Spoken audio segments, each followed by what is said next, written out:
एक समय की बात है। एक राजा अपनी 7 रानियों के साथ रहता था, लेकिन उसके कोई बच्चे नहीं थे। यह उसके लिए एक बड़ा गम था, खासकर जब उसने सोचा कि जब उसकी मौत होगी तो उसके बाद उसका वारिस कोई नहीं होगा।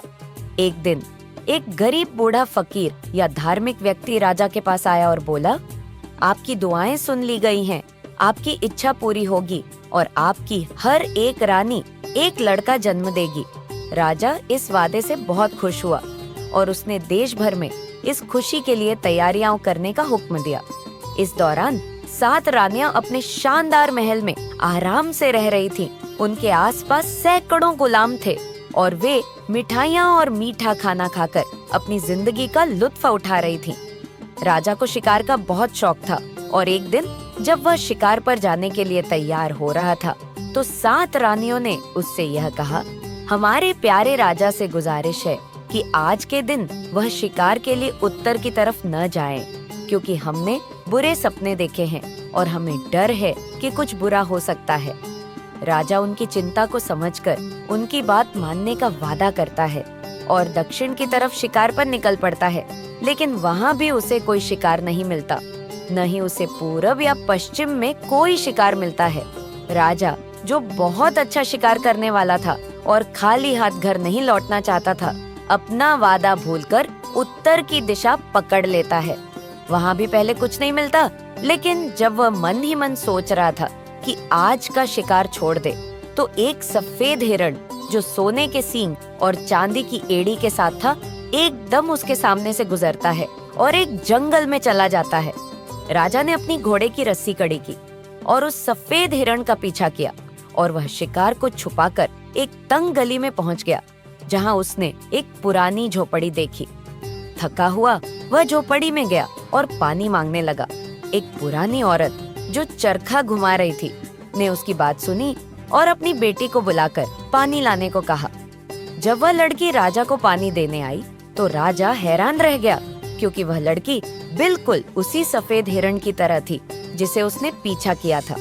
उसकी खूबसूरती ने राजा को पूरी तरह से मोह लिया और उसने उस लड़की के सामने झुककर उससे अपनी शादी के लिए कहा। लड़की हंसकर बोली, आपके पास तो 7 रानियां हैं, ये तो काफी हैं, आप उन्हीं से काम चलाइए। लेकिन राजा ने उसे कोई भी जवाब नहीं सुनने दिया और उससे अपनी शादी का वादा करके कहा कि जो कुछ भी वह चाहेगी वह देगा। लड़की ने कहा, अगर आप अपनी 7 रानियों की आंखें मुझे दे सकते हैं तो शायद मैं आपकी बात मान लूं।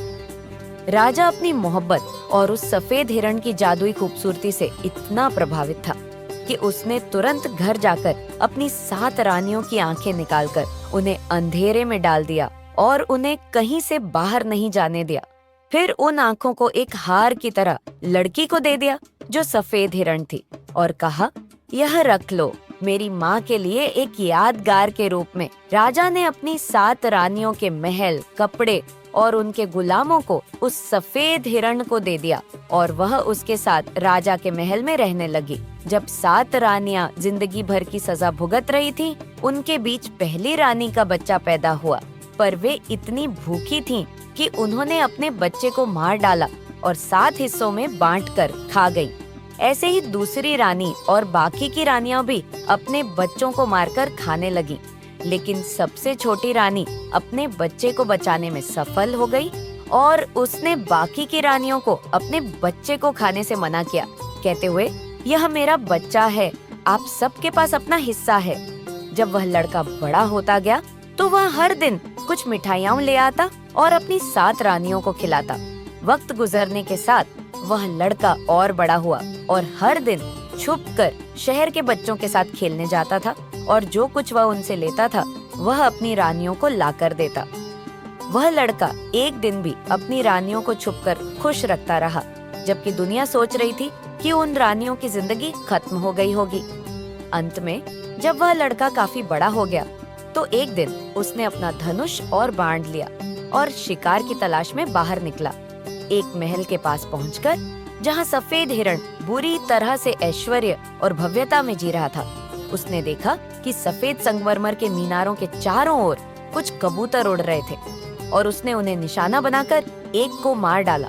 वह कबूतर ठीक उसी खिड़की के पास गिरा जहाँ सफेद रानी बैठी थी। उसने उठकर देखा कि क्या हो रहा है और बाहर झांका। पहले ही नजर में उस खूबसूरत लड़के को देखकर जो धनुष थामे खड़ा था, उसे जादू से यह समझ में आ गया कि वह राजा का बेटा है। वह जलन और घृणा से भर गई और उसने लड़के को तुरंत नष्ट करने का फैसला किया। इसलिए उसने एक सेवक को भेजकर लड़के को अपने पास बुलवाया और उससे पूछा कि क्या वह उसे वह कबूतर बेचेगा जिसे उसने अभी मारा था। नहीं, लड़के ने जवाब दिया, यह कबूतर मेरे 7 अंधी माताओं के लिए है जो एक गंदे किले में रहती हैं, और अगर मैं उन्हें खाना नहीं लाऊं तो वे मर जाएंगी। बेचारे, धोखेबाज सफेद चुड़ैल ने कहा, क्या तुम उन्हें उनकी आंखें वापस नहीं लाना चाहोगे? मुझे कबूतर दे दो मेरे प्यारे, और मैं वफादारी से तुम्हें वह जगह बताऊंगी जहां तुम उन्हें पा सकोगे। ये सुनकर लड़का बहुत खुश हुआ और उसने तुरंत कबूतर दे दिया। तब सफेद रानी ने उसे बिना देर किए अपनी माँ से मिलने को कहा और उसकी आंखें लेने को कहा जो उसने एक हार के रूप में पहनी हुई थी। वह तुम्हें बिना किसी संकोच के दे देगी, निर्दयी रानी ने कहा, अगर तुम उसे यह चिन्ह दिखाओ जिस पर मैंने लिखा है कि क्या करना है। यह कहते हुए उसने लड़के को एक टूटे हुए मटका के टुकड़े पर ये शब्द लिख कर दिया, इसको तुरंत मार डालो और इसका खून पानी की तरह छिड़क दो। अब क्योंकि 7 माताओं का बेटा पढ़ नहीं सकता था, उसने यह खतरनाक संदेश खुशी खुशी लिया और सफेद रानी की माँ को खोजने निकल पड़ा। लेकिन यात्रा करते हुए वह एक गांव से गुजरा जहाँ के सभी लोग इतने उदास दिख रहे थे कि उसने पूछ लिया कि क्या बात है। उन्होंने उसे बताया कि यह सब इसलिए था क्योंकि राजा की इकलौती बेटी शादी करने से मना कर रही थी, इसलिए जब उसके पिता की मौत होगी तो कोई वारिस नहीं रहेगा। उन्हें डर था कि वह पागल हो गई होगी क्योंकि राज्य के हर सुंदर लड़के को उसे दिखाया गया था। लेकिन उसने यह कह दिया कि वह केवल उसी से शादी करेगी जो 7 माताओं का बेटा हो, और जाहिर है ऐसा कोई नहीं था। फिर भी राजा ने, जो निराश था, यह आदेश दिया था कि जो भी आदमी शहर के दरवाजे से अंदर आए उसे पहले राजकुमारी के पास ले जाया जाए ताकि वह अपना फैसला बदल ले। तो लड़के को बहुत जल्दबाजी थी क्योंकि वह अपनी माताओं की आंखें जल्दी से ढूंढना चाहता था, लेकिन फिर भी उसे राजकुमारी के पास खींच लिया गया। जैसे ही राजकुमारी ने उसे देखा, वह शर्माई और राजा से बोली, प्रिय पिता, यह मेरा चुनाव है। ऐसा कभी खुशी का मंजर नहीं देखा गया।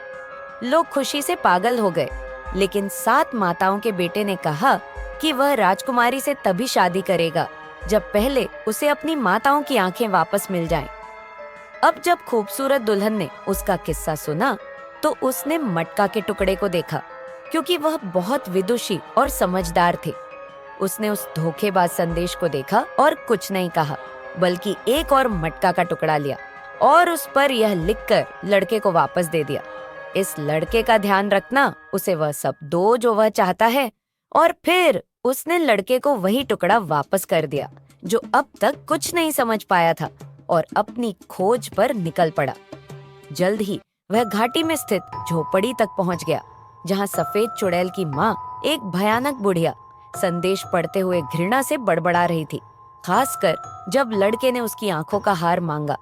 फिर भी उसने उसे उतार लिया और उसे दे दिया, कहती हुई, अब उनमें से केवल 13 हैं क्योंकि मैंने एक को पिछले हफ्ते खा लिया था जब मुझे भूख लगी थी। लड़का हालांकि बहुत खुश था कि उसे कुछ तो मिल रहा है और उसने जल्दी से घर की ओर रुख किया।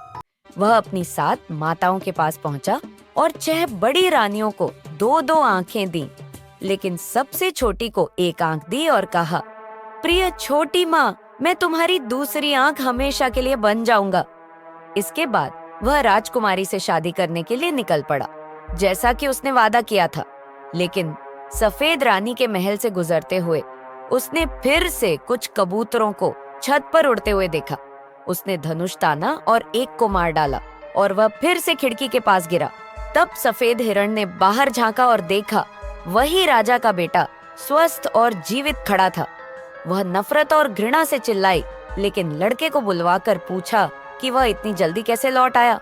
जब उसने बताया कि वह 13 आंखें लेकर आया और उन्हें 7 अंधी रानियों को दे दिया तो रानी अपनी गुस्से को मुश्किल से रोक पाई। फिर भी उसने अपने आप को प्रसन्न दिखाया और लड़के से कहा कि अगर वह उसे यह कबूतर दे देगा तो वह उसे जोड़ीदार योगी की अद्भुत गाय देगी, जिसकी दूध दिन भर बहती रहती है और एक पूरे राज्य जितना बड़ा तालाब बनाती है। लड़का, जो पहले से खुश था, कबूतर दे दिया। फिर सफेद रानी ने उसे फिर से अपनी माँ से गाय लेने को कहा और उसे एक मटका के टुकड़े पर यह संदेश दिया, इसे बिना चूके मार डालो और इसका खून पानी की तरह छिड़क दो।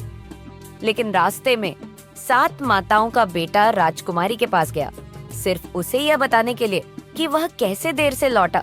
राजकुमारी ने मटका का टुकड़ा पढ़ा और फिर उसका स्थान एक नया मटका दे दिया, जिस पर लिखा था, इस लड़के को वह सब दो जो वह चाहता है, क्योंकि उसका खून तुम्हारा खून होगा। अब जब उस बुढ़िया ने यह देखा और सुना कि लड़के को 1 लाख गुना चावल चाहिए जो एक रात में पक जाता है, तो वह बेहद गुस्से में आ गई। लेकिन अपनी बेटी के डर से उसने खुद को शांत रखा और लड़के को एक खेत की ओर भेज दिया जो 18 मिलियन राक्षसों द्वारा संरक्षित था। उसने लड़के को यह चेतावनी दी कि वह खेत में सबसे लंबा चावल का दाना न तो देखे और न ही वापस मुड़कर देखे। 7 माताओं का बेटा फिर से निकल पड़ा और जल्द ही वह खेत में पहुंचा जहां लाख गुना चावल उग रहा था, जिसे 18 मिलियन राक्षसों द्वारा संरक्षित किया गया था। वह साहस के साथ चल रहा था, न दाहिने न बाएं देखे और खेत के बीच पहुंचकर सबसे लंबा दाना तोड़ लिया। लेकिन जैसे ही वह घर की ओर मुड़ा, सैकड़ों मीठी आवाजें उसके पीछे से आईं। मुझे भी तोड़ो, ओ मुझे भी तोड़ो। वह पलट कर देखा और देखा कि वहां सिर्फ राख का ढेर पड़ा था। अब जब समय बीतने लगा और लड़का वापस नहीं लौटा तो बुढ़िया चिंतित हो गई और उसका खून तुम्हारा खून होगा संदेश को याद किया। वह जल्दी से यह देखने के लिए निकली कि क्या हुआ। वह जल्दी राख के ढेर तक पहुंची और अपनी कला से समझ गई कि यह क्या था। उसने थोड़ा पानी लिया और राख को एक घोल में गूंथकर उसे आदमी के रूप में ढाल लिया। फिर अपनी छोटी उंगली से खून की एक बूंद डालकर उसने उस पर फूंका और तुरंत 7 माताओं का बेटा फिर से जीवित हो उठा।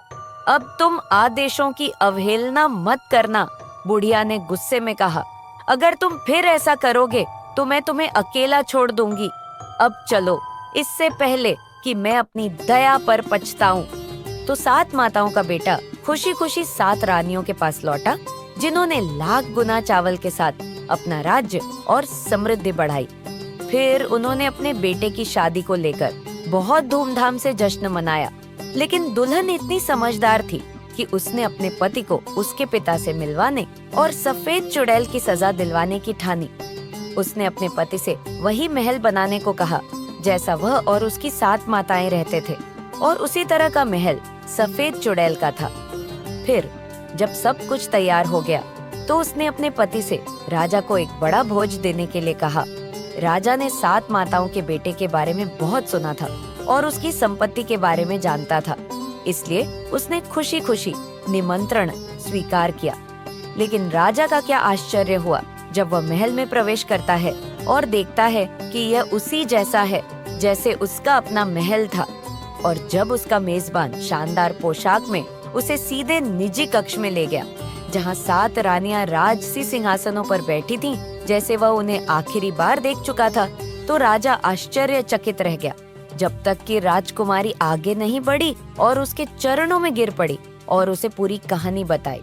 फिर राजा ने अपनी माया से बाहर आकर अपनी क्रोध को सफेद हिरण पर व्यक्त किया, जिसने उसे लंबे समय तक बेवकूफ बना रखा था, और उसे मृत्यु दंड दिया गया।